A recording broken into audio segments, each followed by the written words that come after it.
Job calendar అసెంబ్లీలో దానం నాగేంద్ర మాటలు నిరసిస్తూ రాష్ట్ర వ్యాప్తంగా బీఆర్ఎస్వీ నాయకులు నిరసన చేపట్టారు. రాష్ట్ర బీఆర్ఎస్వీ పిలుపు మేరకు రంగారెడ్డి జిల్లా ఇబ్రహీం పట్టణంలో బీఆర్ఎస్వీ నాయకులు ఆందోళన నిర్వహించారు.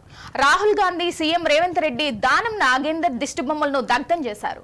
ఆందోళన చేస్తున్న బీఆర్ఎస్వీ నాయకులను పోలీసులు అరెస్ట్ చేసి పోలీస్ స్టేషన్ తరలించారు.